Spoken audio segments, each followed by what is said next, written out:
2021년 10월 5일 큐티 말씀입니다. 에스겔 29장 13절로 21절입니다. 주 여호와께서 이같이 말씀하셨느니라.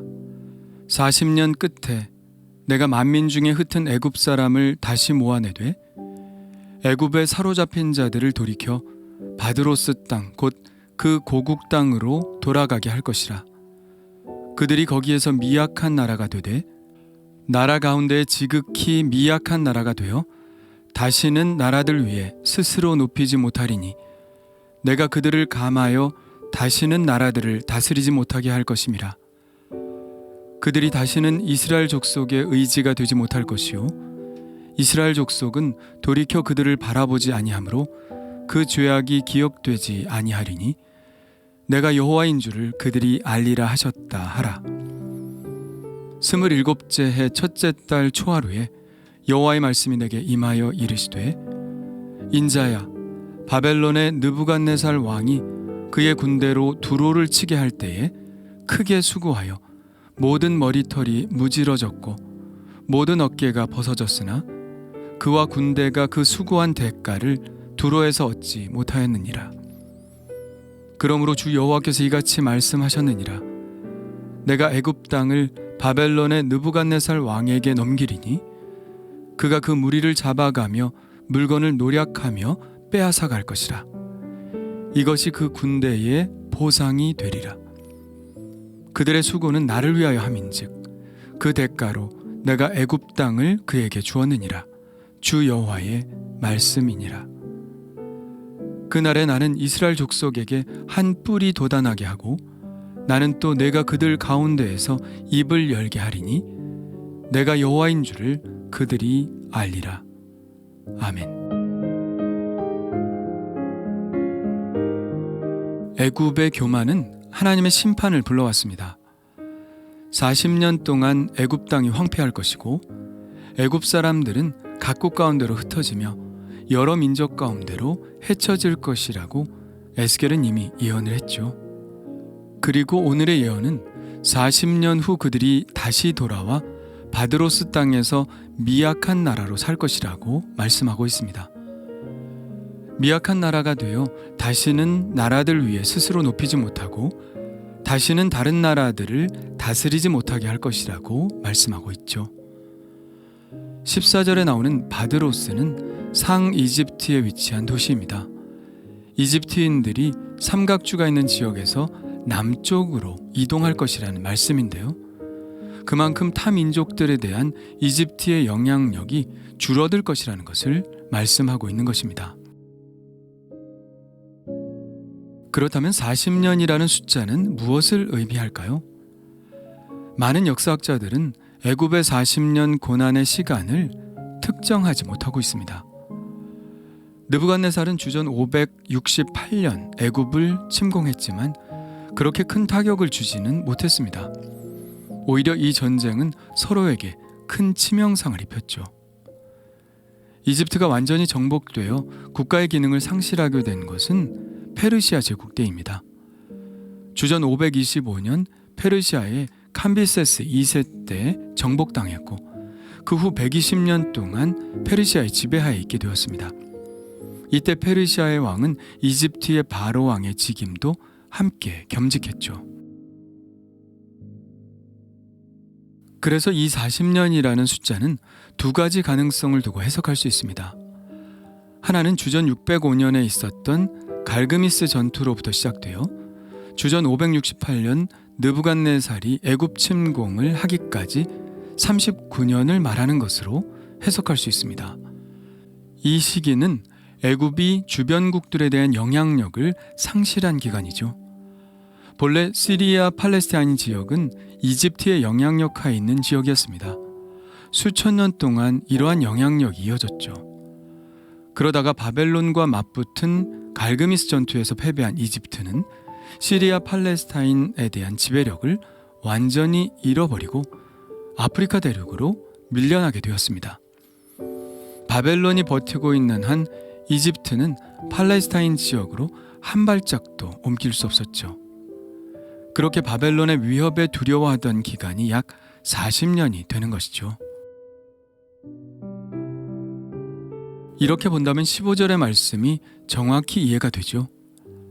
나라 가운데 지극히 미약한 나라가 되어 다시는 나라들 위에 스스로 높이지 못하리니 내가 그들을 감하여 다시는 나라들을 다스리지 못하게 할 것임이라. 지금까지의 이집트는 나라들 위에 스스로 높이는 나라였습니다. 나라들을 다스리는 나라였습니다. 그러나 이제는 그렇게 될 수 없죠. 하나님께서 이집트를 바벨론을 통하여 완전히 약화시켜 놓으셔서 이집트의 영향력은 그저 자기의 영토일 뿐이었습니다. 40이라는 숫자가 의미하는 것에 대한 또 다른 하나의 해석은 40이라는 숫자의 상징성입니다. 40년은 이스라엘이 광야에서 방황하던 시기였죠. 모세가 미디안 땅에서 모든 힘을 빼던 시간도 40년이고요. 물론 그 이전에 이스라엘 백성들이 애굽에서 종살이하던 시기도 400년입니다. 신약에 와서 예수님께서 성령에 이끌려 마귀에게 시험을 받으시던 시기도 40일이고요. 또 우리 기독교에서는 신앙수련과 근신의 시간으로 사순절 곧 40일의 시간을 보내기도 하죠. 이렇듯 성경에 나오는 40이라는 숫자는 고난과 훈련과 새로 태어나는 시간을 의미합니다. 그래서 애굽이 힘이 빠지는 시기를 이렇게 40이라고 표현한 것이죠. 예언서들은 거의 시적 표현이 많기 때문에 이런 상징적인 숫자로 그 의미를 표현하고 있는 것입니다. 많은 학자들이 바로 이 의견에 지지를 보내죠. 결국 에스겔의 예언의 핵심은 이집트가 그야말로 갈대 지팡이가 되어버린다는 것입니다. 16절은 말합니다. 그들이 다시는 이스라엘 족속의 의지가 되지 못할 것이요 이스라엘 족속은 돌이켜 그들을 바라보지 아니하므로 그 죄악이 기억되지 아니하리니 내가 여호와인 줄을 그들이 알리라 하셨다 하라. 애굽이 이렇듯 힘이 빠지기 때문에 이스라엘은 다시는 애굽을 쳐다보고 도움을 요청하지 않을 것이라는 말씀입니다. 이제 애굽은 자신의 나라 하나를 이끌기도 바쁜 나라가 되었죠. 그렇습니다. 이렇게 애굽은 고대에 찬란했던 역사를 뒤로하고 그때부터 지금까지 그 어떤 영향력도 끼치지 못하는 약한 나라가 되어버렸습니다. 에스겔은 27째 해 첫째 달 초하루에 또 애굽에 대한 하나님의 말씀을 받습니다. 하나님이 말씀하십니다. 인자야, 바벨론의 느부갓네살 왕이 그의 군대로 두로를 치게 할 때에 크게 수고하여 모든 머리털이 무지러졌고 모든 어깨가 벗어졌으나 그의 군대가 그 수고한 대가를 두로에서 얻지 못하였느니라. 그러므로 주 여호와께서 이같이 말씀하셨느니라. 내가 애굽 땅을 바벨론의 느부갓네살 왕에게 넘기리니 그가 그 무리를 잡아가며 물건을 노략하며 빼앗아 갈 것이라. 이것이 그 군대의 보상이 되리라. 에스겔이 예언을 받은 때는 주전 571년 4월 말을 가리킵니다. 느부갓네살 왕이 두로 침공을 시작한 것이 주전 585년이고요. 이 침공은 13년간 이어졌고 주전 573년에 두로는 느부갓네살과의 협상을 통해서 지방행정장관의 파견을 수용하고 정기적으로 조공을 바치는 것으로 일단락되었습니다. 이렇게 일단락된 후 2년 만에 이 말씀이 에스겔에게 임한 것이죠. 이 싸움으로 인해 느부갓네살은 위신을 구겼습니다. 생각했던 만큼의 소득을 얻지 못했죠. 그래서 하나님은 느부갓네살 왕에게 두로에서 얻지 못한 것을 이집트에서 얻게 해주시겠다고 말씀하십니다. 하나님은 왜 이런 마음이셨을까요? 그것은 느부갓네살이 하나님의 명령에 따라 두로를 심판하는 심판자 역할을 하느라 애썼기 때문입니다. 20절에 이렇게 말씀하시죠. 그들의 수고는 나를 위하여 함인즉 그 대가로 내가 애굽 땅을 그에게 주었느니라. 여호와의 말씀이니라. 여기서 수고라는 말은 아바드라는 말로 단순히 일이라는 의미 외에 하나님을 섬긴다는 의미를 내포하고 있습니다. 그러니 바벨론의 느부갓네살이 이 사실을 알던 모르던, 그리고 어떤 방식으로 하나님의 말씀이 전달되었던 그것을 알 수는 없지만, 하나님 편에서 볼 때 느부갓네살은 직간접적으로 하나님의 명령을 수행했으며 하나님의 말씀이 이루어지도록 애쓴 도구인 것엔 틀림이 없었습니다. 그래서 하나님은 그 애씀에 대한 보상을 주시겠다고 말씀하고 계신 것이죠. 글쎄요, 바벨론의 느부갓네살이 하나님의 신탁을 직접 받아서 이 전쟁을 수행했다고 보지는 않습니다. 그러나 그렇다고 해서 하나님께서 하나님을 믿는 자에게만 역사하신다는 것 또한 옳은 생각은 아니죠. 하나님은 이 세상을 다스리시는 분입니다. 이 세상에 있는 믿는 자들뿐만 아니라 믿지 않는 사람들, 세상의 모든 나라들도 하나님의 권세 아래 있다고 믿는 것이 우리의 신앙입니다. 하나님은 역사를 주관하시며 그 역사를 이끌고 계신 분이죠. 그러므로 하나님은 어떤 방식으로든 바벨론 왕의 마음을 움직이셔서 하나님의 심판의 도구가 되게 하실 수 있는 분입니다.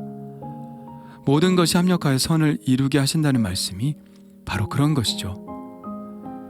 우리가 하나님의 섭리에 대해 정확하게 알 수는 없으나 하나님은 신묘막측한 방법으로 이 세계를 움직이고 계십니다. 바벨론 왕이 하나님께 대한 자기의 수고를 알지 못했겠지만 하나님은 그에게 선물을 주고 싶으셨던 것 같습니다. 그것은 바로 이집트였죠. 이것 또한 하나님의 계획하심에 있는 일이었습니다.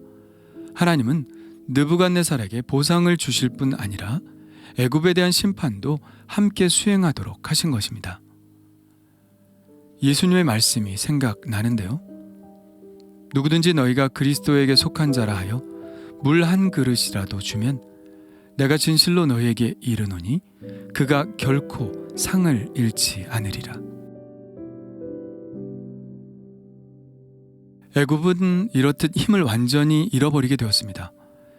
이렇게 무너져버릴 애굽을 믿고 의지했던 예루살렘의 위정자들을 하나님은 얼마나 어리석게 보셨을까요? 이렇게 역사를 주관하시는 하나님을 바라보지 않고 그 하나님의 손가락에 좌지우지되는 그 나라들을 의지하였으니 예루살렘은 얼마나 어리석은가요? 그런데 또 우리는 어떤가요? 우리도 가끔은 하나님을 바라보지 않고 겉으로 강해 보이는 것을 의지하고 따르고 있지는 않나요? 역사를 주관하시는 하나님을 의지하지 않고 하나님의 주관하심 속에 있는 작은 부분들을 믿고 따르지 않나요? 그것들이 무너져 버릴 때 우리는 알게 될 것입니다.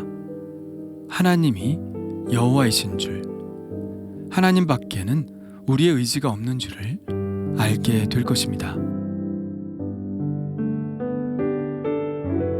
주님 감사합니다.